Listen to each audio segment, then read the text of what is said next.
welcome back to another video. I can't believe that we are starting into the month of February. I hope you are doing well.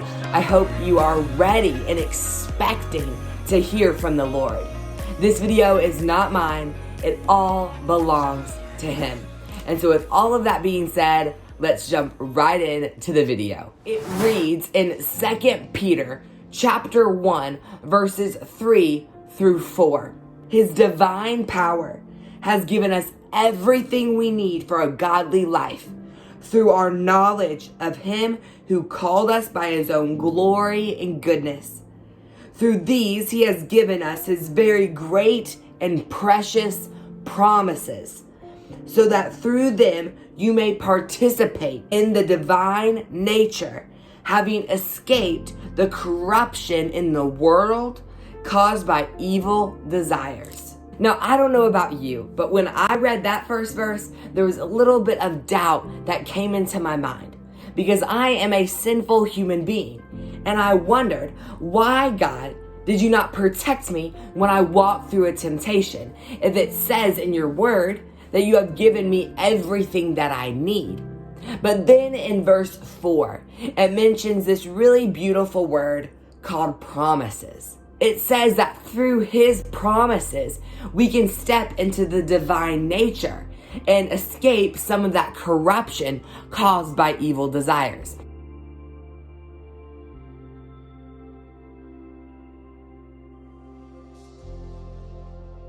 Now, I have a question for you. Do you believe in God's promises? Psalm 91 is one of my all-time favorite psalms, and you should definitely check it out. I'll give you a little excerpt from that psalm. It says in Psalm 91, verses 1 through 4, "Whoever dwells in the shelter of the Most High will rest in the shadow of the Almighty.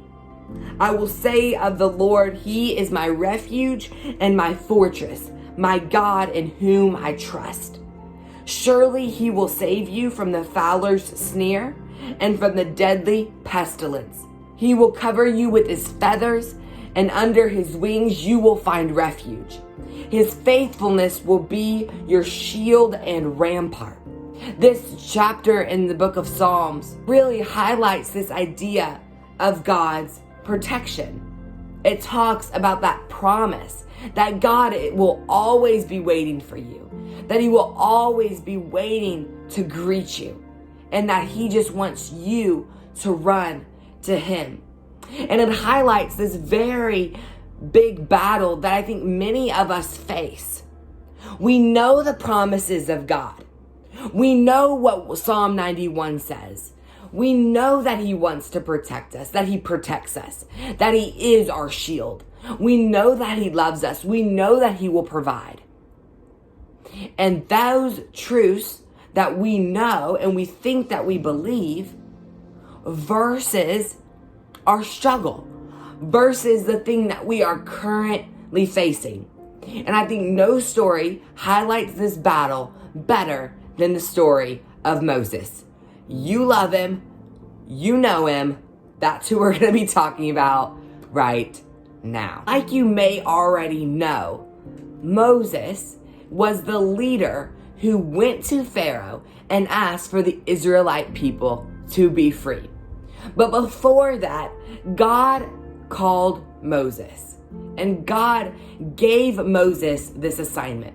But with this assignment, He also gave Moses this promise. It says in Exodus chapter 3, verse 12, it says, "And God said, I will be with you, and this will be the sign to you that it is I who have sent you.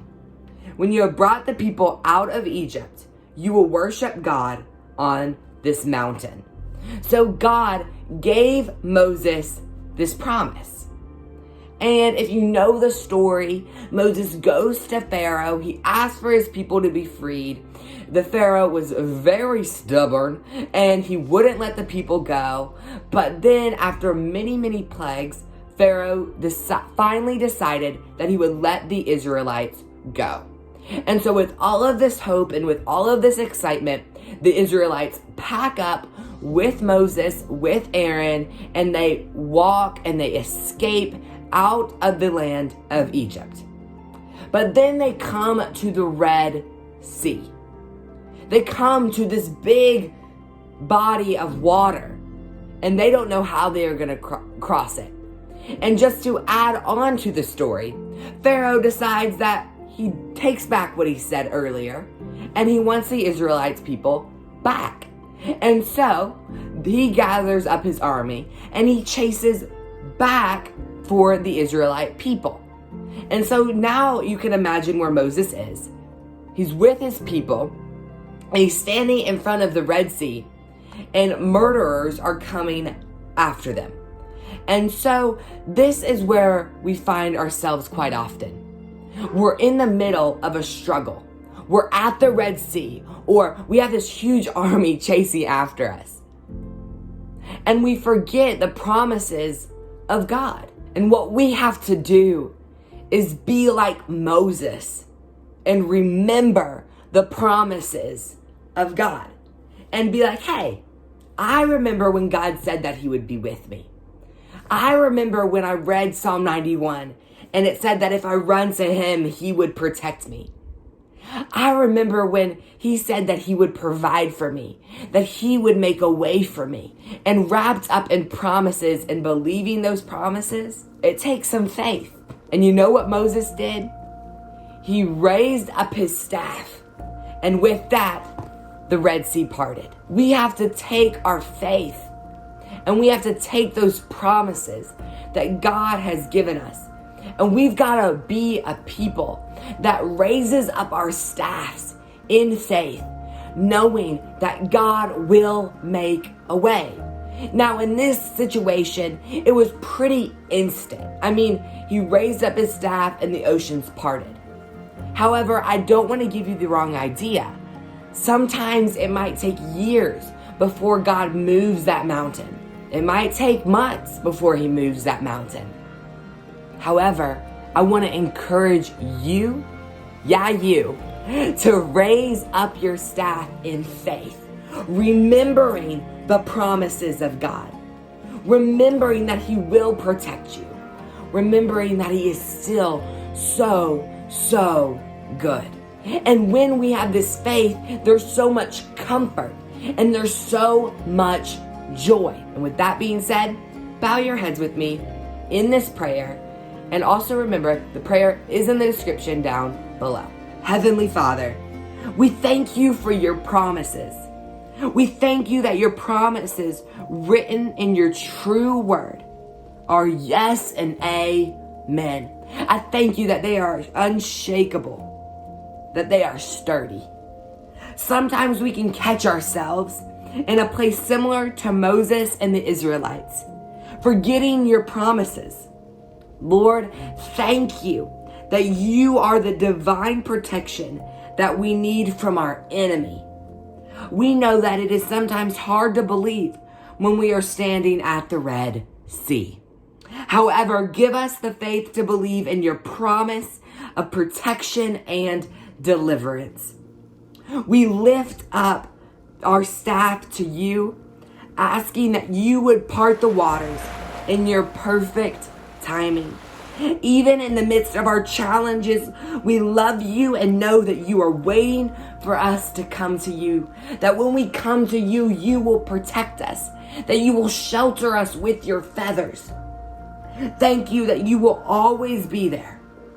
And all God's people said, amen. Thank you all so much for watching this video.